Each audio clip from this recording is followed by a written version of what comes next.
Jika kesimpulannya begitu, ya panggil saja Gus Coy, diselidiki, ditanya, atau dihadirkan di mahkamah partai, diinterogasi. Benarkah usulan nama Mbak Yeni, Gus Ipul, dan Bu Khofifah atas dorongan presiden? Lah gampang lah itu, nggak usah main tuduh bahwa itu sebuah upaya penjegalan. Ngono repot aja. Lah kok makin liar begitu loh penilaian mereka lah. Sekalian saja disebut kalau Pak Amin Rais yang sudah menyatakan mendukung Pak Anies itu suruhan Pak Jokowi.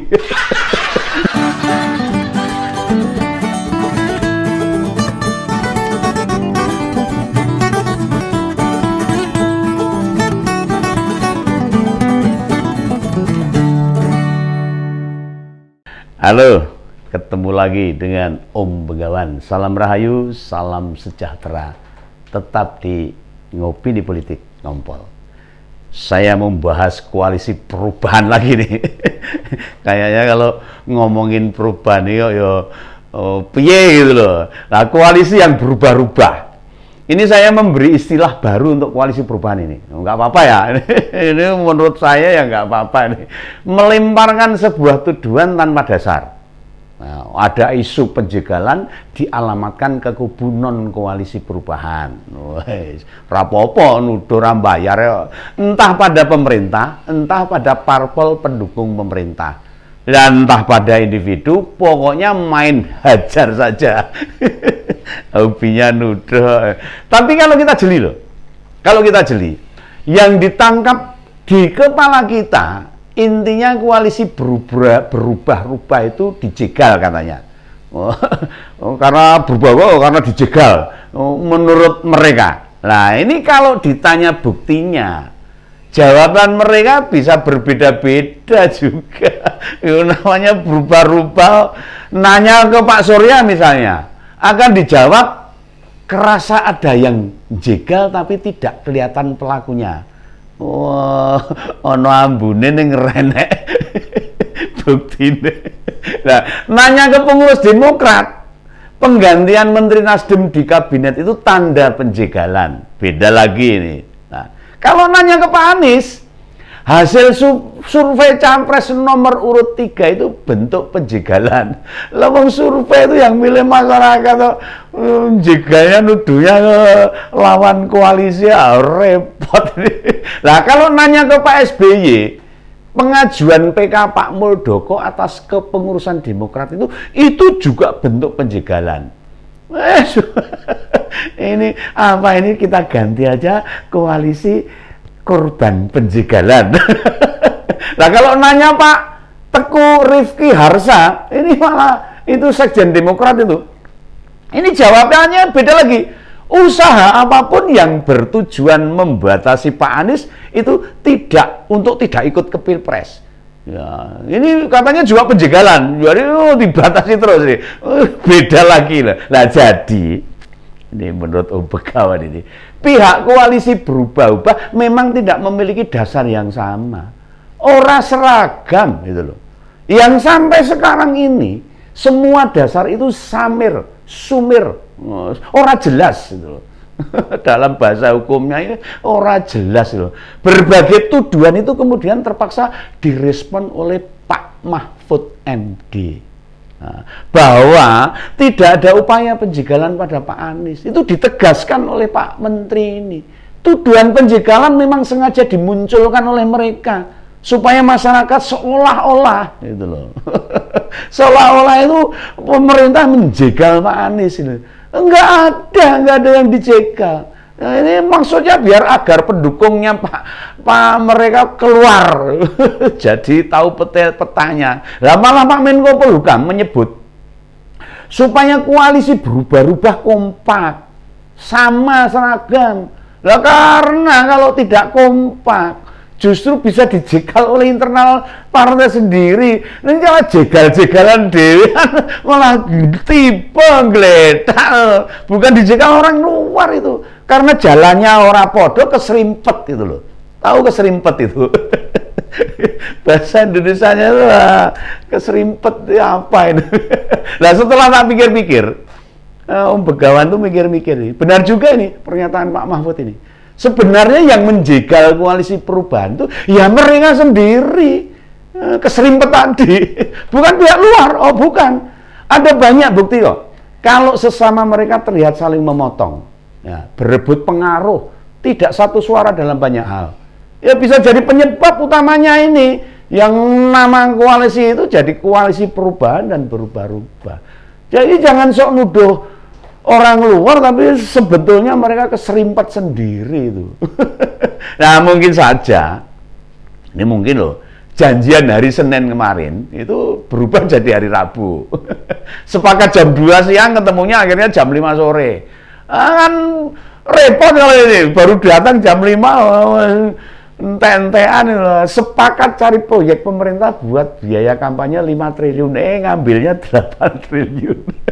Maaf loh, ini mau cuma perumpamaan itu. Nah itu ya, tapi ya mungkin saja itu kan kayak janji mereka sendiri mau deklarasi koalisi akhir tahun kemarin, jebul mundur, nggak jadi, malah sampai sekarang nggak jadi loh. Kan ini apa ini?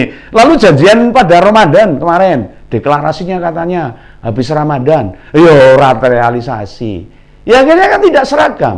Ya yang jegal siapa kalau begitu itu? Kan panjenengan sendiri nih di koalisi perubahan nih.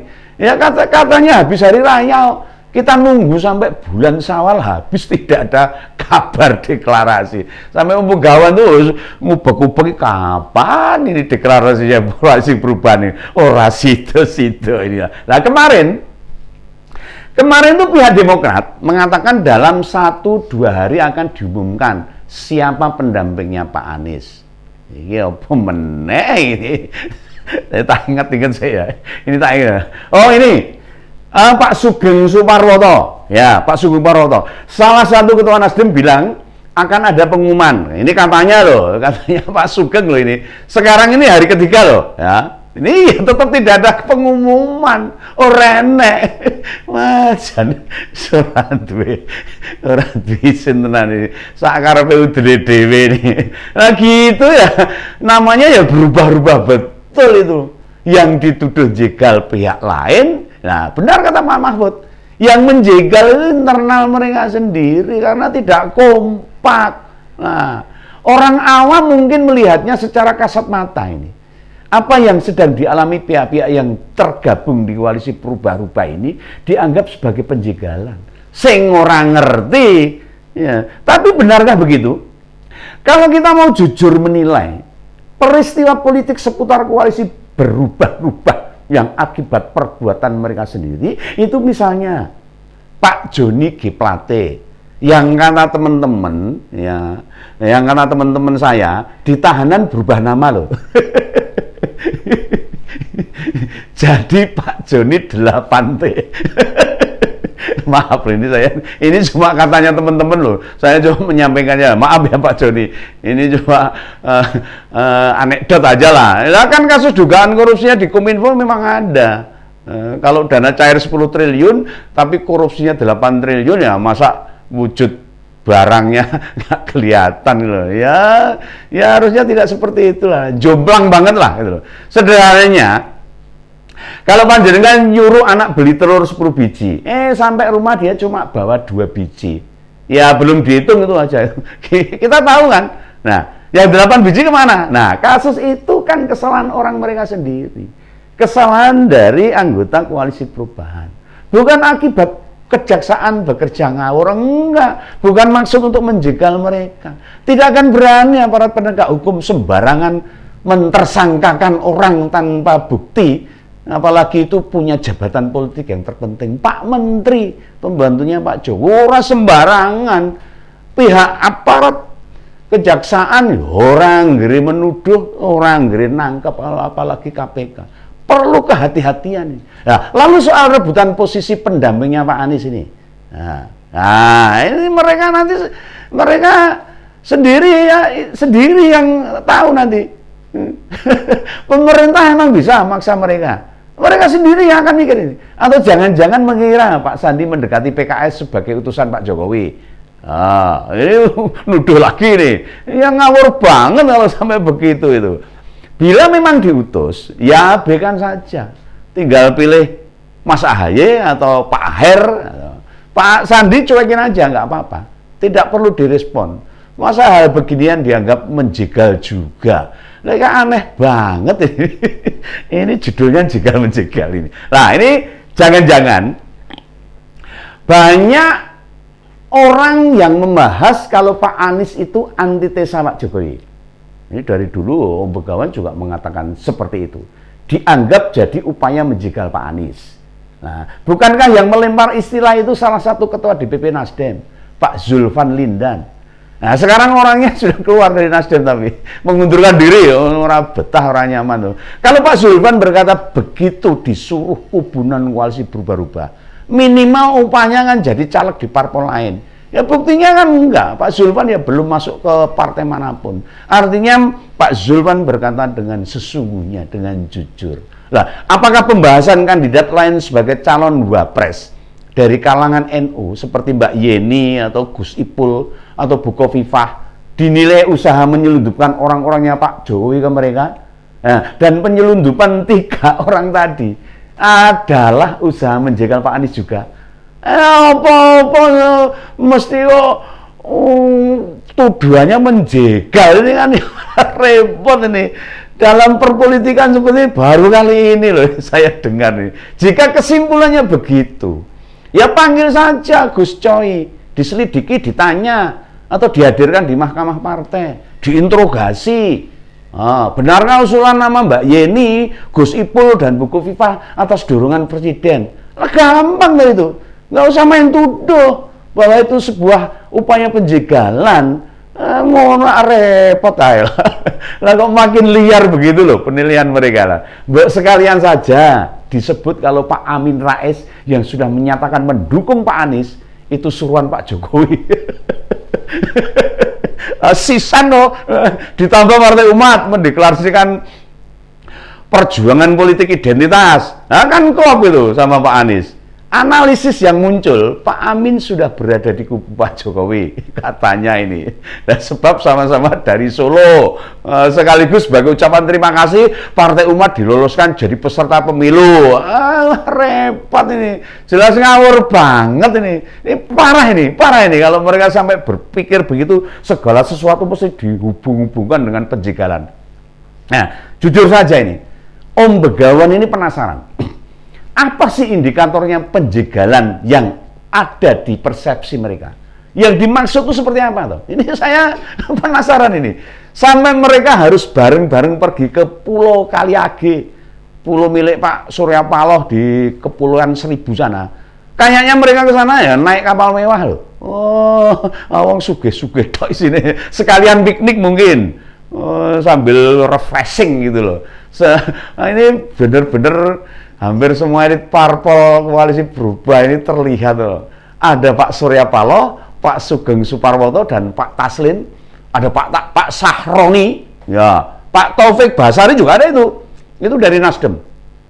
Wah, ke Pulau Seribu sana piknik gitu. Nah, dari Demokrat terlihat Mas AHY dan Mas Teguh Revi Hasya. Oh ya, itu. Kemudian PKS ada Pak Salim Segap Jufri, ada Pak Sohibul Iman dan Pak Ahmad Saiku dan Pak Muzamil Yusuf. Yo bini dolan kabeh iki. Akhirnya keseng melu. Naik kapal mewah.